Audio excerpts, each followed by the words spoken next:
আমি খুব কম মানুষকেই দেখেছি যারা পর্যাপ্ত চেষ্টা, সঠিক পথ এবং অদম্য নিষ্ঠার সাথে কাজ করেও জীবনে সফল হয়নি।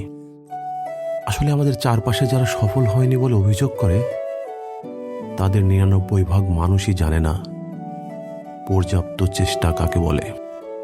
তারা কেবল হালকা ছুঁয়ে দেখাকে চেষ্টা বলে ভুল করে। মনে রাখবেন, সফলতা কোনো লটারি নয় যে একবার চেষ্টা করে পেয়ে যাবেন। একটি দীর্ঘ পথ চলা, সেখানে আপনাকে বারবার ভুল করতে হবে এবং বারবার নতুন করে উঠে দাঁড়াতে হবে।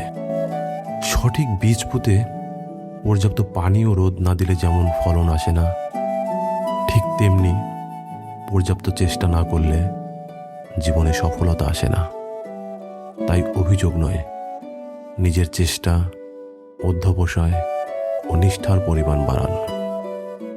সফলতা আপনাকে খুঁজে নিতে বাধ্য হবে।